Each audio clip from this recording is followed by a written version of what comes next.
Hello, everybody. Welcome. We are jumping on here, 7 o'clock Eastern, 6 o'clock Central, and whatever time it is where you're at. So, jumping in here to hang out for about 59 minutes and change so we can hand it off to our next uh, show and keep the Sunday night rolling. But wanted to jump in and fill some time while we have an opportunity. So, always good to hang out with some friends. So, I'll let you guys all say hello, but kick it over to Jason first. Hello, everybody. So yeah, Good evening, gentlemen. this was well planned out, as everything with my channel is well planned out. We thought about it about 3 hours ago, called some guys, and here we are. So it's good to have friends. So we got Joe Redneck Collector with us and Doug Joe Wood Collector with us. Hi, guys. How's it going? Doing great. Doing well. Thanks for having me. Of course. Yeah, it's real tough. We don't talk enough. I think we've all texted at least 30 times in the last 5 days. So I guess we'll make it simple. We'll let you drive, Aaron. We've got about an hour. So we had a list of questions that I thought would be fun for people to watch. So I'll let you pick one and we'll roll it off. Sweet. Yeah, I'll be trying to navigate the comments and try and keep it fun and interactive. That's one of the fun things of these lives. But yeah, we like doing some kind of pre-done questions. Everybody has an idea of what we're gonna chat about. So I feel like one of the things that happens, and this is where this comes from, we always talk about like, what's your goal? What's the next big card, the next 4 cards, the next year, whatever. But I think for some of us, we have maybe a longer term time frame. So looking more like a 5-year goal. Do you have any kind of like collecting goals, hobby goals that are more, I know this isn't going to happen in the next 12 months or next 6 months, but maybe this is a good 5-year target. So I'll let you guys start tackling that and see what you all think. Yeah, you want to kick it off, Joe? You good with that? Yeah, it's fine. So yeah, I think it's a great question.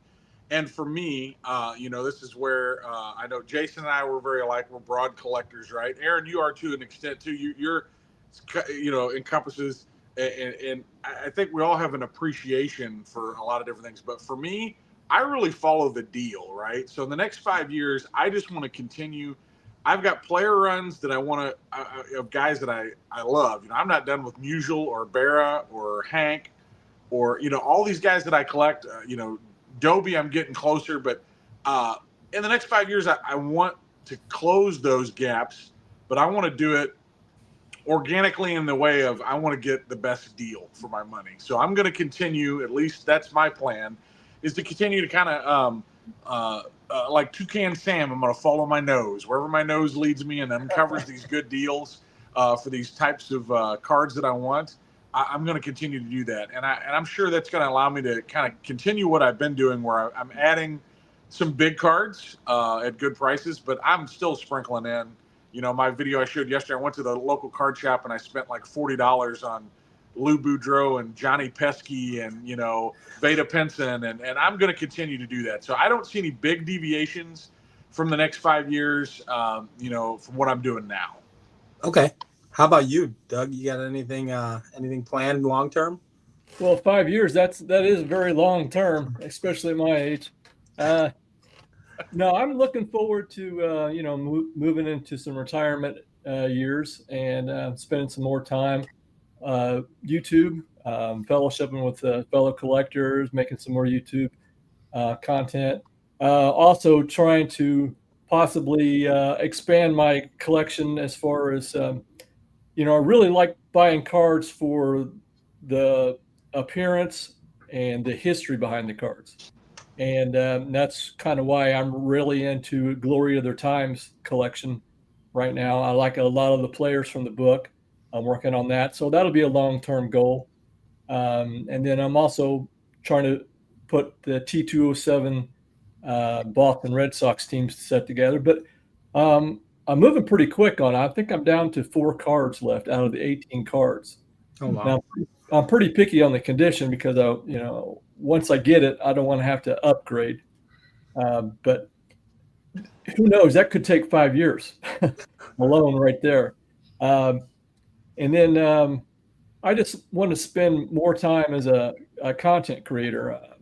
Working and family is tough, and I got a lot of projects that I can spend a lot more time on. So that's kind of what I'm looking forward to in the next 5 years. I'm looking forward to that too. I'm looking forward to more Glory of Their Times chapters, Doug. I'm looking forward to those. I have I know I've said this way too many times. I think I'm working on like 3 or 4 at one time, and I just can't seem to finish one. I'm really close on the next one. So look forward to Sam Crawford. There we go. Excellent. I'm excited. There we go. Excellent. Right.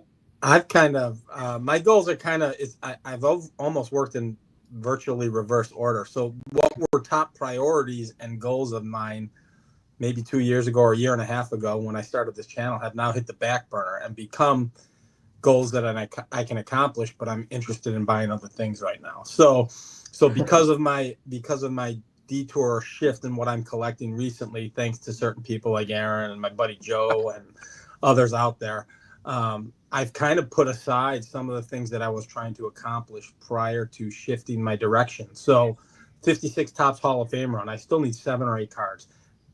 The reason it hits a back burner is because they're out there and I can get them at any point in time. So based on that, I've kind of put that on the back burner along with my White Sox Hall of Fame collection that I'm working on. I'm 2 cards away from that. And I still don't, I was telling Aaron today when we were chatting on the phone, I'm 2 cards away and I don't even look at them. It's like, it's a back burner for me because I'm more focused on other things that I'm enjoying right now.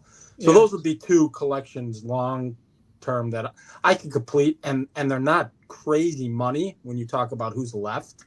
The 56 Topps, I have a couple big names, so it'll be up there in price, but for the most part, they're very achievable goals. I'm just having more fun looking at other things.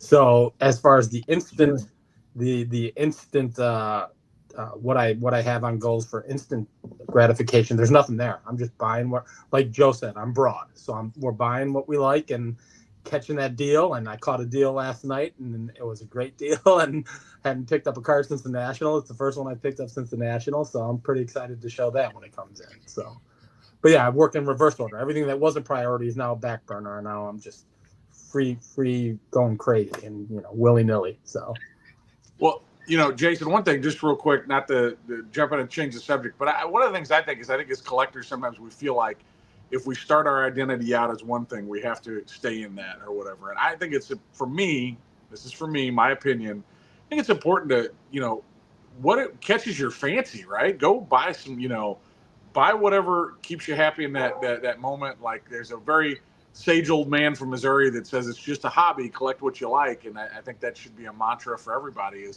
if it changes, it changes, That's all that old man remembers. That's why he just keeps saying the same thing over and over again. Yeah, that's the only. You're right. So, but it's a pretty good saying, and I think that we, if we try to stick to that and just don't try to make anybody else happy, don't buy things just because you think it's what you should buy. I think buy what you like. Buy whatever. When the deal comes, or you go on a tangent, and all of a sudden you're doing something different that's outside of your wheelhouse, have fun with it. And that's the absolute joy of being a broad collector, right? So like I don't put any restraints on myself, much like you, Joe. I might be showing you modern, I might be showing you pre-war, pre-war, whatever you want to call it. But I bop around, and that's what I like to do. So the minute I get to the point where I'm almost done with a project, I'm already moving on and thinking of something else. So haven't even finished the 2 that I put in front of me. Like, all right, this is a goal. So now it's a long-term goal because I want to buy other things. So I still catch myself looking at 60s and 70s material again, because that's what I grew up on. And, I had my day of 60s and 70s cards and had an awesome collection, had pretty much everything that I ever wanted and in really nice grades. And that pleased me. But that, I just feel like that was said and done now, and I sold it all, and I really believe that I'm where I'm supposed to be now. But like you said, looking at the childhood players that I grew up watching, it's tough not to repurchase those cards, and I just don't have the funds to do all that and still do what I'm enjoying right now. So. Right. Let's be honest. The funds have a lot to do with it, right? Yeah, I mean, we all talk and what I'm buying and when I'm buying. It's all based on affordability. You can run a tab up with some of your friends, but you don't want to go nutty. Yeah. We're definitely talking about that. Yeah, I'll toss in. I mean, 5-year goals. I think it's interesting how our questions tend to lend well to each other.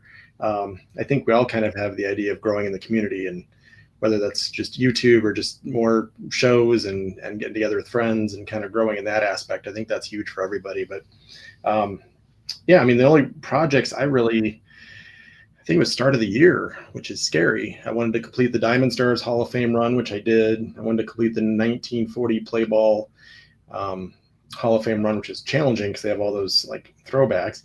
Right. I'm close. I think I'm down to single digits at least. Nice.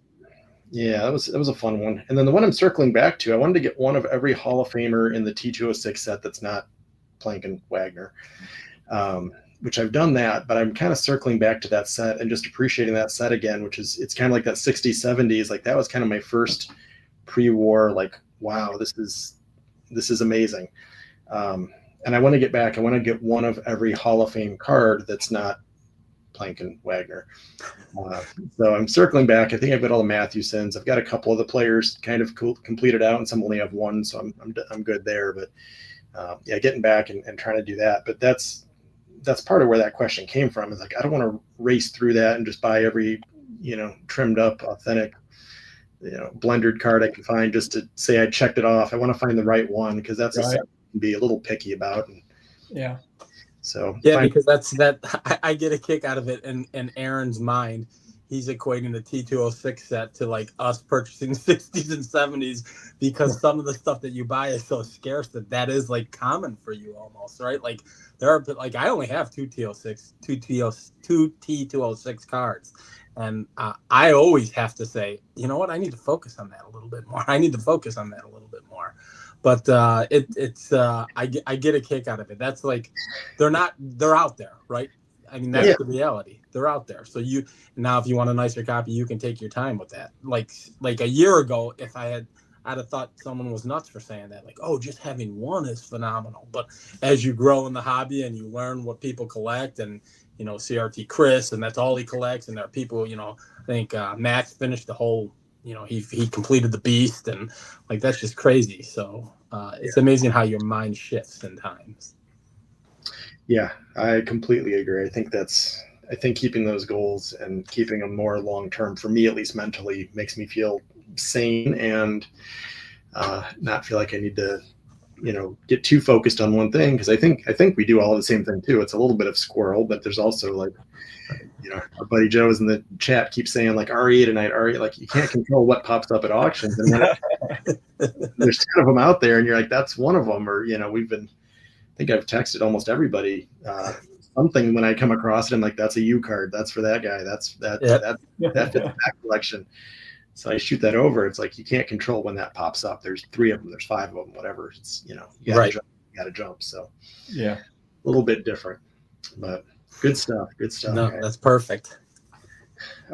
Should we jump in? I feel like that does kind of flow into our second question. I'm going to go in order for the first few, and then we can jump around. But I think this has been just kind of the topic of the day. There's been a lot of discussion of just some of the emotions, some of the, call it grind, call it joy, call it, it's the ups and downs of what it is. And I think we all just expressed how we want to grow in our YouTube journey and our friend journey and our, hobby shared experience journey. But, and our length of time on YouTube is even so wildly different. Any thoughts on just like the ebbs and flows, the ups and downs, how do you ride through that? Because I know some people are regimented, it's Sunday night. There's going to be back to back to back. It's a triple header minimum. Right. There's an auction. You almost know there's going to be an event, and they're going to have certain people on, and it's going to be, so you have those expectations. It can become pressure.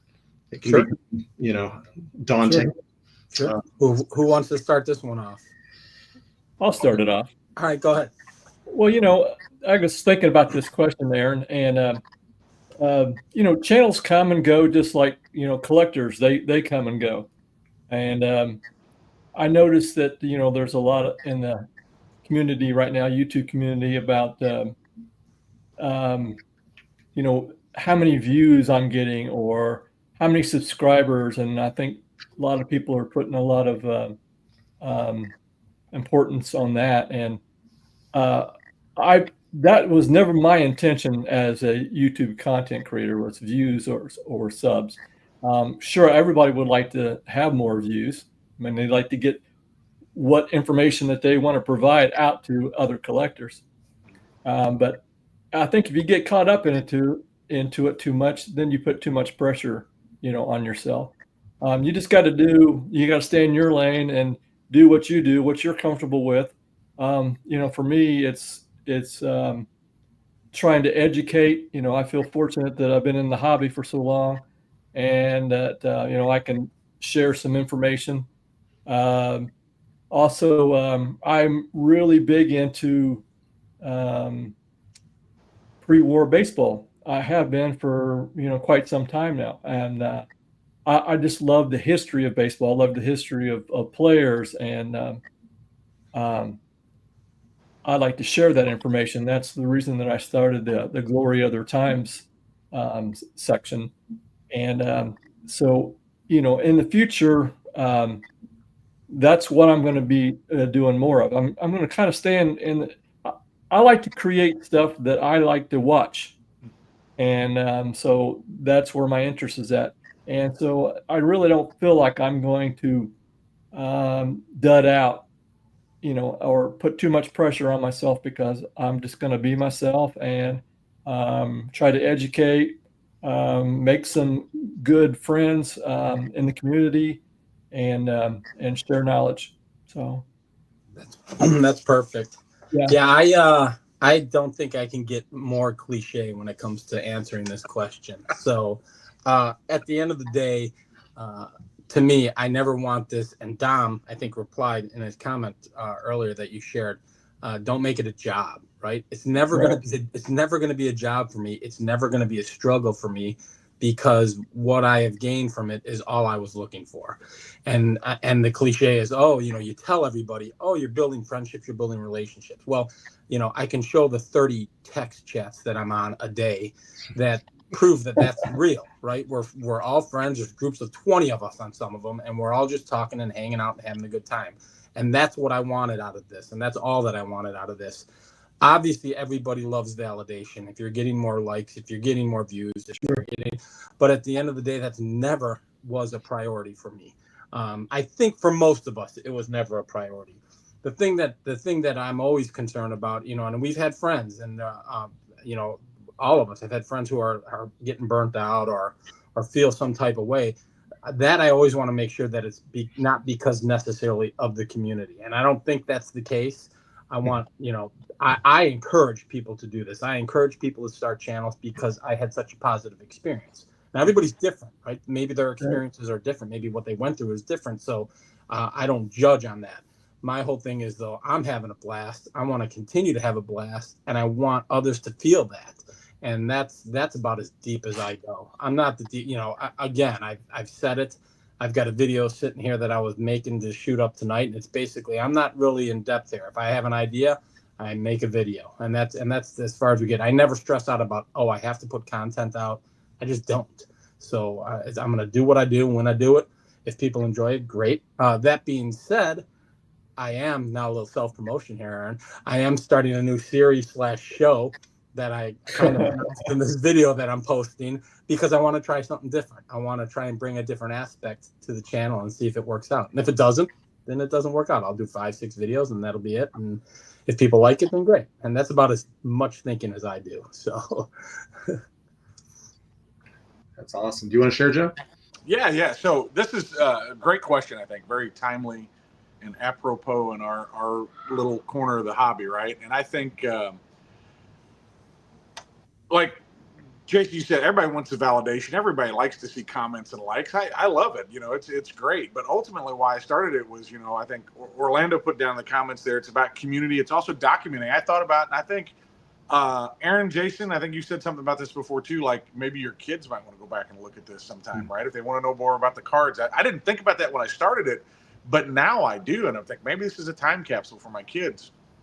I don't know, but for me, I started out. It was about the community. I went to the YouTube Hangout at the 2024 National, and I was watching content, but not on the level I am now. And I was like, man, this is like an online Elks Club, but instead of drinking beer, we show baseball cards. Or in some cases, drink beer and show baseball cards. And I was like, I want to be a part of this community, right?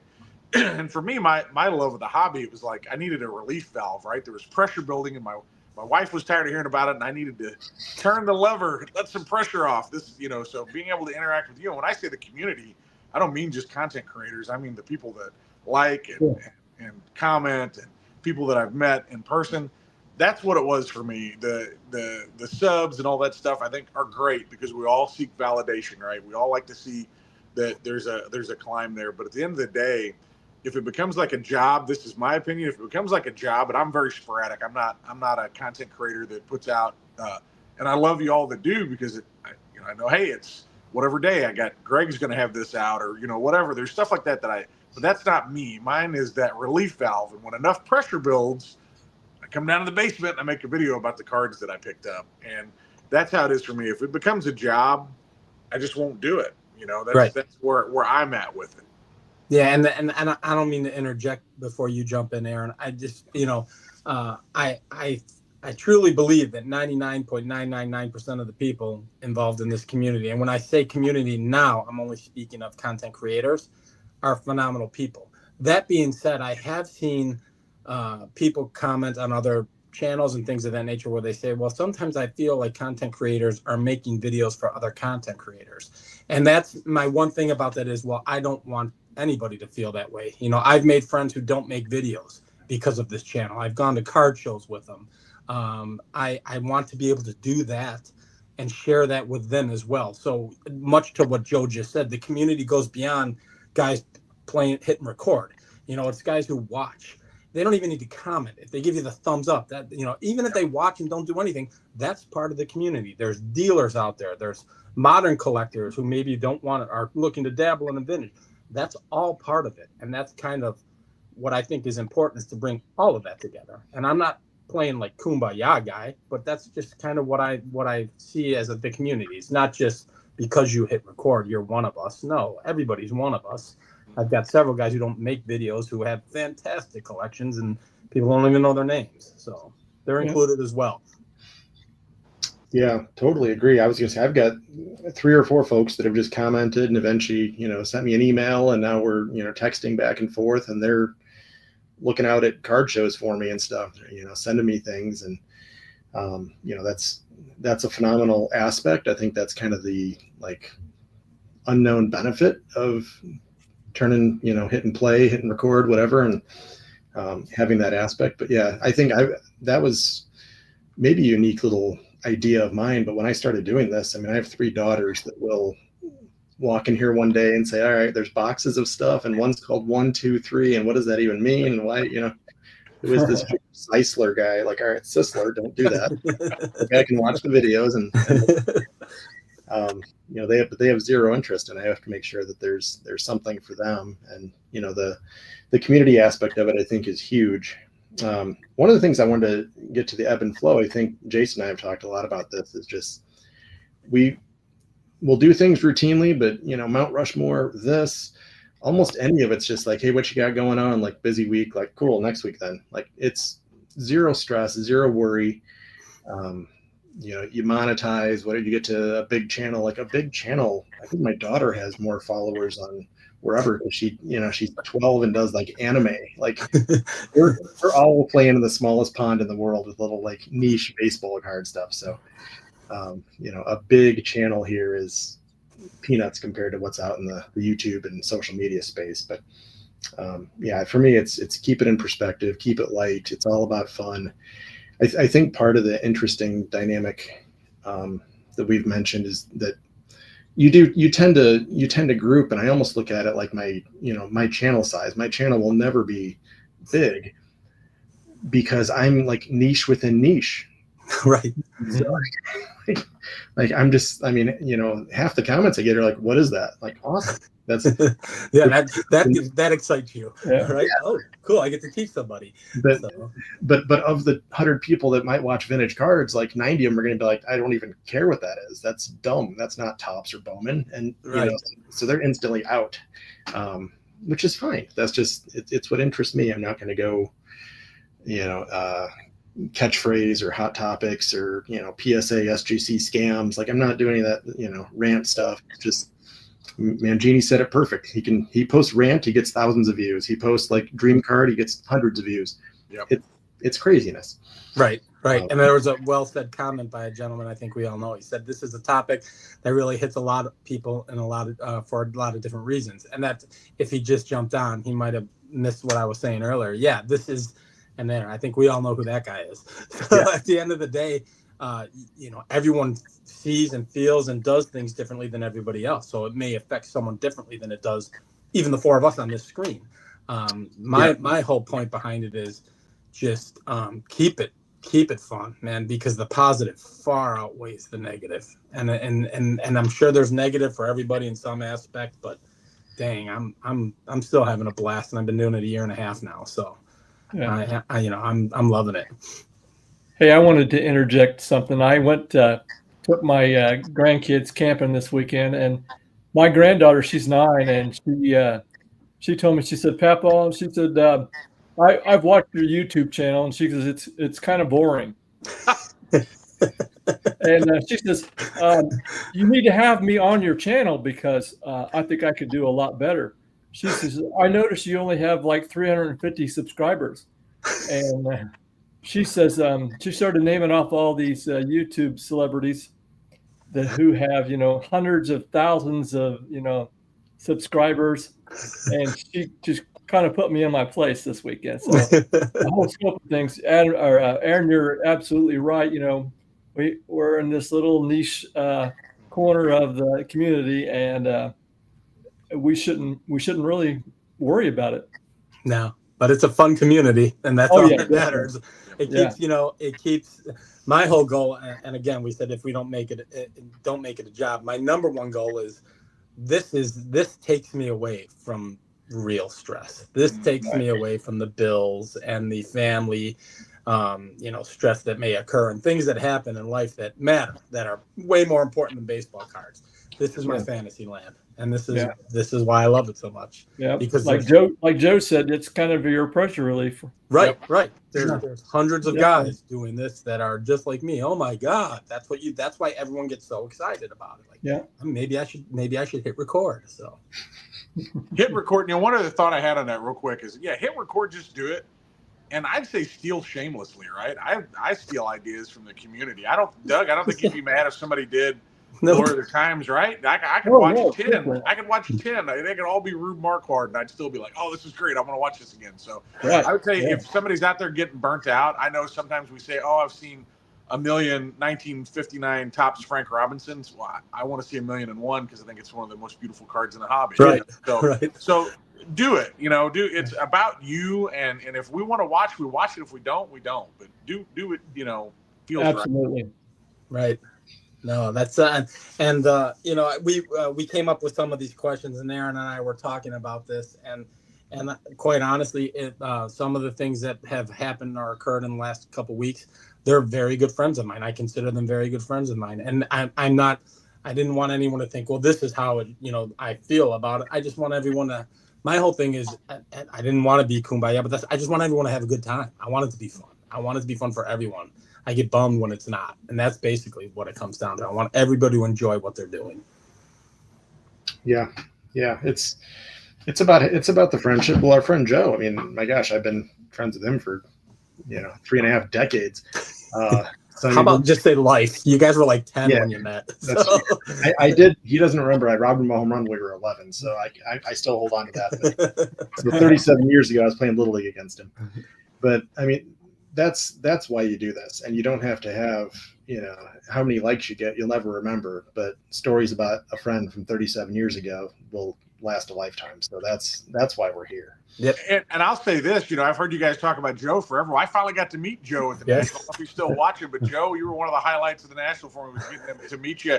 Finally put a name with a face. I've been told that we were similar and all this stuff. And that right there, I would have never got to meet Joe had I not, met you guys through YouTube. So it's all about networking and getting to know people and making new friends. Yeah, that's perfectly well said. Yeah, absolutely. All right, well, let's get past all this we like each other stuff, and let's get on to the cards. Let's find something to talk about. Yeah.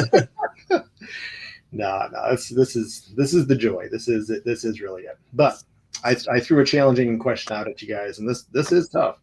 I think in fours now. Mount Rushmore, whatever. I do 4 cool cards. I do everything I can fours at this point. So 4 cards that summarize your collection. How tough is that? Oh, it was actually pretty easy for me. I guess I'll start it. We'll kind of work round robin how we're What do you doing got? 4 Schirmlallers? What do you got? So, no, so I'll show the 4 Schirmlallers. So my first card, which Aaron, you're probably pretty familiar with, it's the 1929 cash-in Babe Ruth. So that's the first of 4. My next card is the Topps Chrome Pete Armstrong rookie card. And then the next card is an ungraded 53 Monty Irving. Nice. And I've got bad glare, sorry. And then the last card is the 88-89 Michael Jordan All-Star card. So what do those all have to do with each other? Absolutely nothing. And that's how I collect. That summarizes my collection. A little bit of everything. That's what I like to do. Do I still collect modern? Yes. Where's my joy right now? Obviously vintage. At this particular moment, obviously pre-war, but I still collect it all. If someone said I'm going to a show and I have only $40, I could kill it at a show for $40 because there's plenty. And if it was all modern, I could kill it at a show for $40 because I'll find something that I want to add to the collection. So basically that was it. I kind of twisted the words on that slightly. I collect it all. I love it all. And, when I have to downsize, as a lot of people are doing, I'll do that, but I'm nowhere near that point right now. I'm enjoying what I'm doing. So awesome. Well done. All right, we're going circle. I'm last. That's all I know. So okay, so we'll go Joe. Oh, okay. All right. So this was tough. This is really, really tough. So it was. I'm not gonna lie. Great question, but tough. So I gotta show 89 Upper Deck Ken Griffey Jr. because I'm a child of the 80s. I started collecting hardcore in 87 was the first sets I built. My grandfather. So Ken Griffey Jr. was my favorite player growing up. The only reason I don't collect him harder today is his stuff is so expensive. So that has to represent like my beginnings in the hobby. And then this represents my 48 Bowman. Stan Musial represents a card that I never thought I would get to own. When I was a kid, I used to dream about this. It's one of those cards you saw and you're like, I'll never have anything like that. I'm a lifelong Cardinals fan. Musial is one of my favorite, just absolute players. So to have that kind of represents a part of my journey.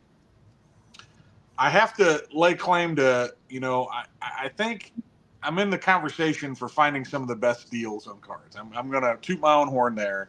I've got a lot of different ones that I could show, but my 1953 Topps Mickey Mantle, it's in a 1. It's well loved, but I gave about half price for what this card should have went for, and I got a Satchel Paige and about 80 other 53s with it. So that represents like me once again owning a card that I didn't think I'd ever have and doing it at a low price. And then last is a really recent pickup, and I'm gonna kind of, it's his channel. I'm gonna pay a little homage to him. This is I grew up. Rogers Hornsby was the guy, but I was put off by pre-war. I didn't understand pre-war, and from watching his 4 a.m. videos on my way to work, I was like, I watched so many on Hornsby. I was like, okay, this I think is the one. It's the same image on different cards, but the borders and the back, I love it. I think that's the one I want. And then this year at the National, I was finally able to bring that home. So I feel like those kind of represent my different facets of inside this hobby. Yeah, if I could say I was jealous, that would be a card that I'm jealous of when you showed that to me. Like, oh, dang, that's nice. Yeah. I love the E120 set. Yeah, it's good stuff. Well done. Love the representation. All right, Mr. Doug, what do you think? Well, this was a tough one for me. Of course, my core collection revolves around pre-war and, specifically Joe Wood and a lot of the players from Glory of their times. So it was rough, but I was able to pick out a few cards. It's hard to single out any one card because the cards that I buy are all cards that I really like, or I wouldn't have bought them. And but I like cards that you don't see very often. That's the ones that really interest me. So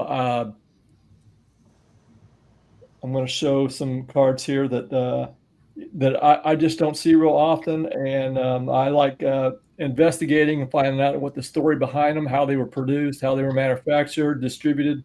This first one is, well, probably get the glare out of there. It's Joe Wood, and this is from the 1916 Fleischmann Bakery. And the reason I really like this card, because it still has the tab on the bottom. And I would say probably 99% of the cards that you'll find from this set will not have the tab. The tab was cut off and sent in for the prizes and the promotions that were going on. So that is a perfect representation of what kind of stuff that I like, and summarizes what gets my juices flowing in this hobby. And then this one here, this is a 1912 Underwood and Underwood postcard. And he was a Underwood and Underwood was there we are, a photograph distributor, famous. And I really like this pose because it kind of makes him look like he's a fielder waiting on a ground ball. And at this point, he was still a pitcher for Boston. And then another one that I really like is this one is the 1912 Boston Daily Postcard. These were only distributed. Whoa. Yeah, you got the same thing I got going on, by the way. Yeah. I won't do that again. These were only distributed from what they're saying. They were only distributed between at the World Series game from either the New York Giants or the Boston Red Sox. And that's the only way you could get them, was to order them through being at the World Series. That's phenomenal. And these are all either low pop or, in a lot of cases, one pop cards. And that's the kind of stuff that really interests me. And then this one right here, this is the 1921 Herpelsheimer Joe Wood card, which Aaron is quite familiar with now, since he's a member of the Herpelsheimer community now. I may have even mentioned the fact that Doug has influenced Aaron in the video that I'm posting later today. Oh, yeah. Without a doubt. Yeah. So yeah, that's just the kind of stuff that really gets my juices flowing. And that kind of summarizes, what I like in collecting. Pre-war, the history behind the cards, the distribution. I like cards that you have a hard time finding, or just rarely ever come up for sale. That kind of summarizes my collection. Awesome. Great stuff. Yeah. Thanks. Yeah, it's amazing. Yeah, and I will add, we all need mentors and people to learn from, and there's a big list, but Doug, definitely you're one that I reach out, and every so often I'll be like, I found this, and he's like, well, yeah, that's been I looked at that 14 years ago. I used to have one of them. Doug is so smart. I absolutely love it. So yeah, every so often I get to go to class and learn from Professor Doug, so it's wonderful. Absolutely appreciate the insights and wisdom.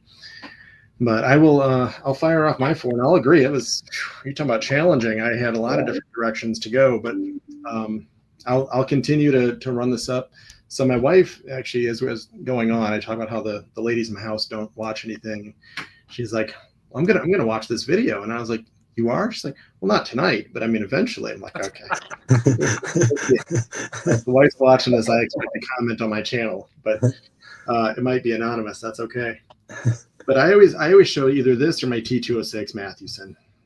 This was a card. This was probably such a reach card, and if it wasn't so brutal with markings and tape and all the crazy stuff, it is a 33 Gaudi. It is number 92. Back is better than the front, but this is one I've had for many, many years. Got this. We lived in an apartment when we were having our house built, so I call it borderline homeless. We had an apartment to live in for a short time, but it was more or less a storage unit.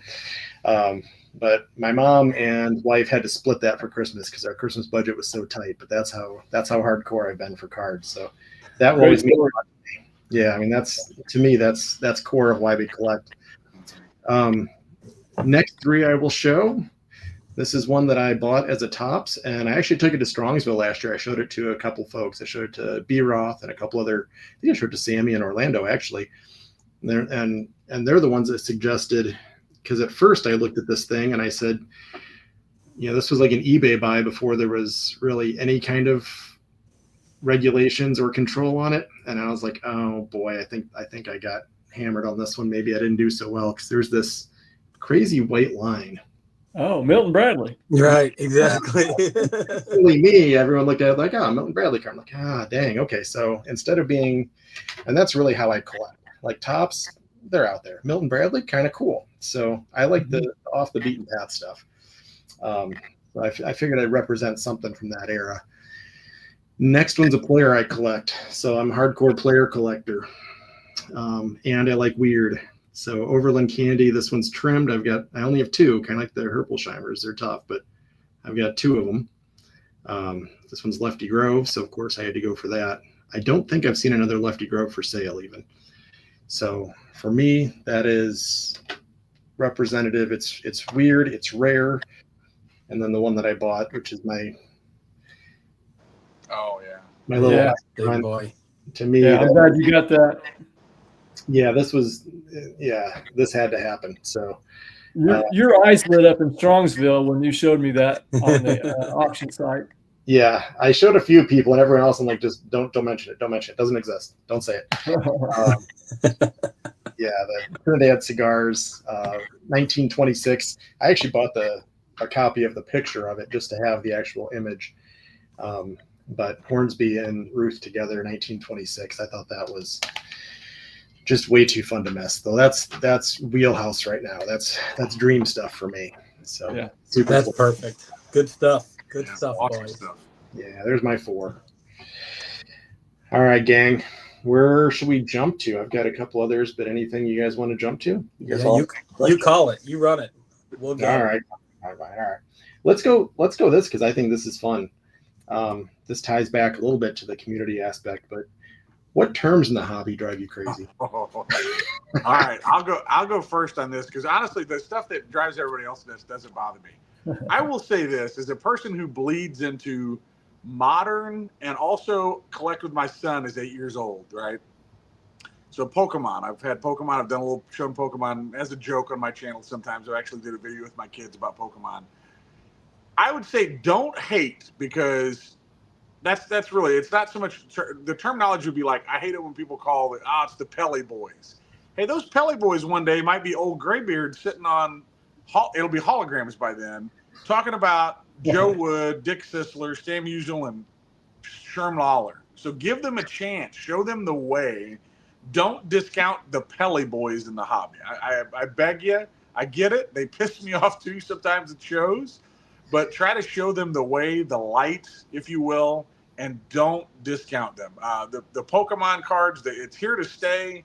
Charizard is not going to shred his ACL. It's a valid hobby. It's like I think about. I also collected Garbage Pail Kids when I was a kid before I got into baseball cards, right?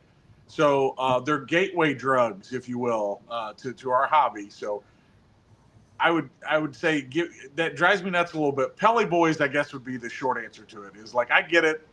Some of them drive me nuts too, but they're getting into our hobby. Let's try to get them in and try to show them the way and the light and the truth, if you will. So there's my rant. There's my petty minute. Yeah, there you go. Perfect. That works. How about you? Rant in the title. We're gonna get 1 million views. Yeah, right. Amazing. Thanks for doing that. What do you got cooking? Who else wants to go? I'll go next. Yeah. There's a lot of terms in the hobby that I'm just kind of indifferent about. I guess I've got used to them. But the one that really bothers me is investment cards. When channels are talking about, investing or investor cards, and that to me implies that you're buying it just for financial reasons and not really enjoying what you're buying. And that just kind of irritates me still to this day. Trying to get over this one, just kind of like raw cards used to bother me. They don't bother me as much anymore because I know what a raw card is, and I don't know. It really doesn't bother me. Not like investment cards. Uh, if I see something come up on YouTube and it says anything about investors or investment, I'm pretty much not going to watch it. Right. So that one still really bothers me. No, Yeah, I'd that's say good. that's a product of the pandemic, right? There was Jeff Wilson Yes. and all these Yep. guys were investment. And I agree that, yeah, there's a connotation there that, yeah, you're going to get rich off of it. And I don't think that, yeah, that's not the message that, going back to if we're representing something, I don't think we want to represent the message that, oh, yeah, who cares about, Procter and Gamble and, Phillips 66 or whoever, invest in Charizard. No, I'm not. Yeah, I think investment, yeah, advice is bad. It's, Right. compartmentalize that and yeah, take it somewhere else. Yep. Yep. Well, I'm going to do it. So somewhere in my world, at some point in time in my life, there's a guy that got into my head named Mr. Mangini. And some of the stuff that he said made sense to me, and I couldn't agree more. So I can't believe I'm openly admitting it. But the reality is junk wax bothers me. It does bother me. I don't use it. I say mass-produced error. I don't get offended if someone says it. I just prefer not to refer to cards as junk, and that's what John stated. Raw is another one that affects me, like it's a card. Raw. I think he said raw uncooked. That was another one that kind of bothered me. He gives pretty good arguments. So when he goes on his rants, I'm like, yeah, you're right, John, you're right. I'm sitting there. So those two kind of hit with me, and the one that hit with me the most that Aaron pointed out to me really kind of hit me. It was, and it's more of the content creators lingo, lurkers. I feel it's disrespectful to call anybody a lurker who's actually taking the time out of their day to watch your channel and enjoy your content. You're a viewer. You're not a lurker. I want to show the respect to you just for watching it. I'm not gonna demise or diminish you watching only by picking out a name like that. I feel like it's almost like stalker, and that's a negative. It's a negative connotation to me. I'm like, these people are taking time out of their day to support what you're doing. They should be held in a higher light than even content creator to content creator. I mean, we should be putting them on the pedestal. So those are the three: lurker, raw, and junk wax error. But again, I don't. I see that Mangini is saying someone agrees with me. I agree with him. I just won't go off on the mass tangent that he does. I'll just kind of say that, I'll try not to. So I was going to say, I got to jump in on that since John's in here watching. But yeah, he does make a good point, like with Oddball. Oddball doesn't offend me. And John was with me when I bought my Hornsby, and Stan Locke used Oddball non-ironically with John, which I thought was hilarious. But brings up a really, really good point. That why is it Oddball? We had 80 years of baseball cards before 1957 Topps standardized it, and that stuck in my head, John. I totally agree with that. I still don't really care about the term oddball, but that really made a good point. My favorite part is that Mangini doesn't like the term oddball, and one of his closest buddies is that guy right there. His channel's got the name Oddball in it. So go figure. You want to talk about walking contradiction? John is that. Oddball Nation needs to be T-shirts too, and I'll be part of that nation. I'm good with it. Absolutely. Two of the best educators in our community. Exactly right. Exactly right. Yeah, fantastic. So that gets in. I mean, that's the perfect example. Vocab really doesn't matter when we all have the right intentions and the right heart about it. So, I'm done. You guys stole them all. I had 3 words down. I had raw. Damn word didn't exist before graded. Right. I didn't own a raw card until PSA and SGC came along. I own cards. So I'm like, well, why are we relabeling cards. I mean, talk about 80 years of nothing being oddball. Nothing was raw until the last 15, 20 years. Right. Very true. They were cards. And ungraded, same thing. I put both of those, you have to like specify like it's ungraded.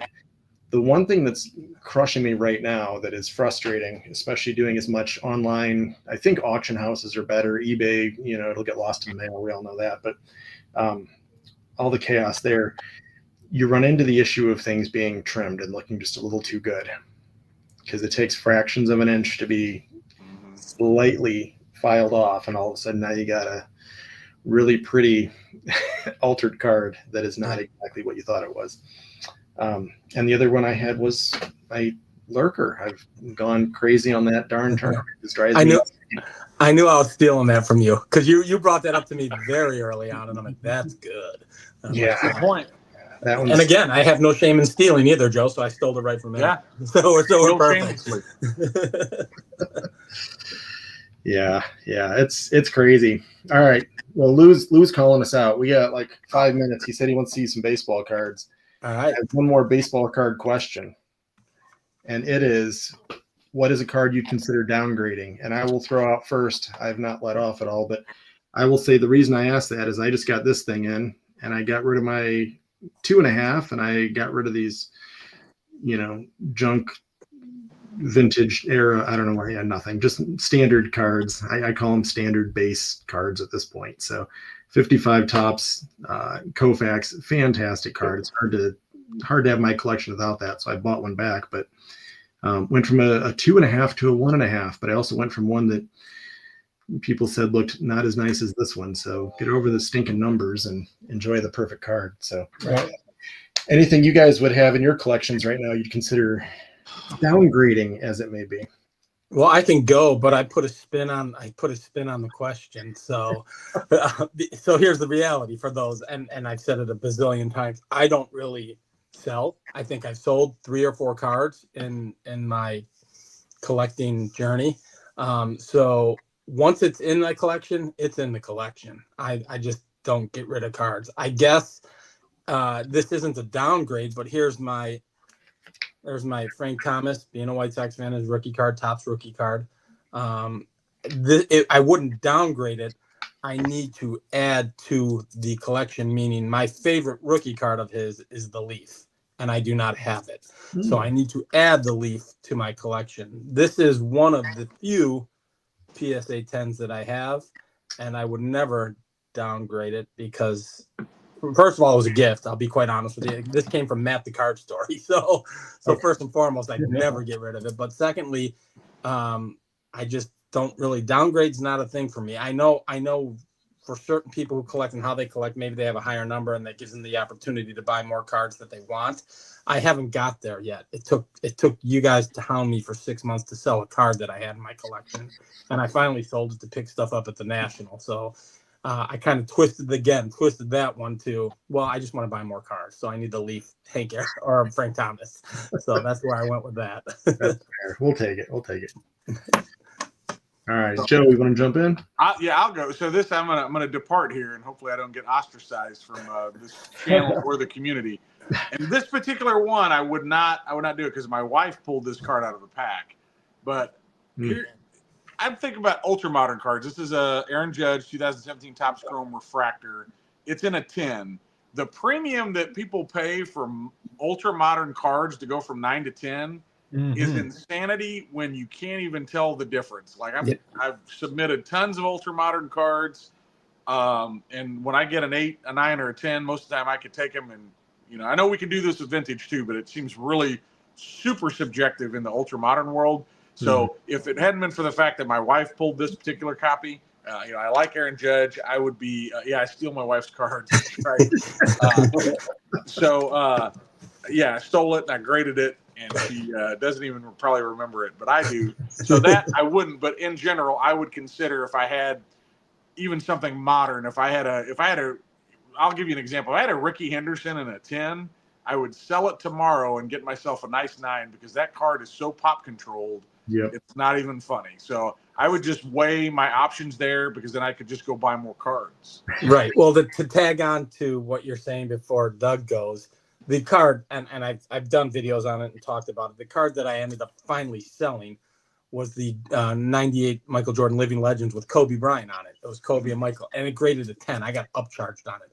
I pulled it from a pack for like $4. I had the grading involved with it. The 10 was valued at $1,000, and the 8 is valued at 80. So it took some of the guys like Aaron and my buddy Joe to say, listen, you can sell that thing. Go get yourself an 8.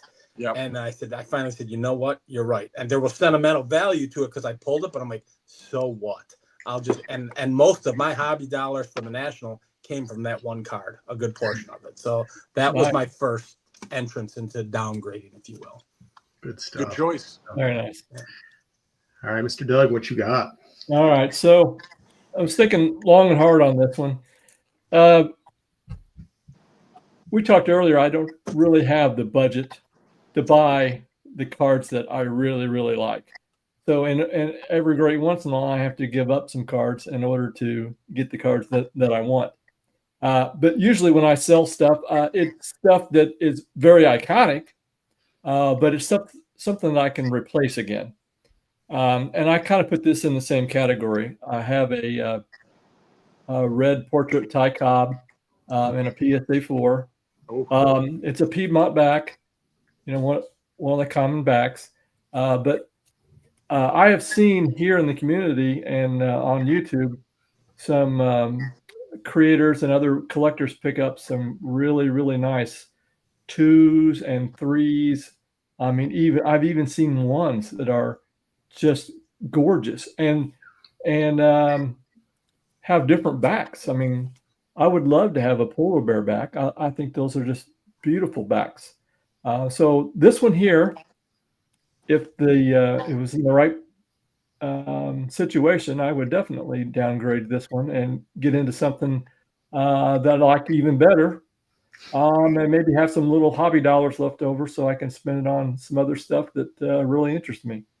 Yeah, that makes total sense. Great example, and I agree. I mean, I think Greg bought his red Cobb in a 2, and it's fantastic, right? I mean, absolutely. Yeah, it was absolutely gorgeous. And so did Orlando a year ago in Strongsville. Yeah, he got a beautiful red portrait Cobb. So yeah, I would definitely consider doing that. It just has to be the right situation at the right time. Yeah. And this is like one of the very first pre-war cards that I bought when I got back into pre-war. So it's been 16, 17 years ago. So I'm into it at the right price. So now now it's even better, even more of a reason.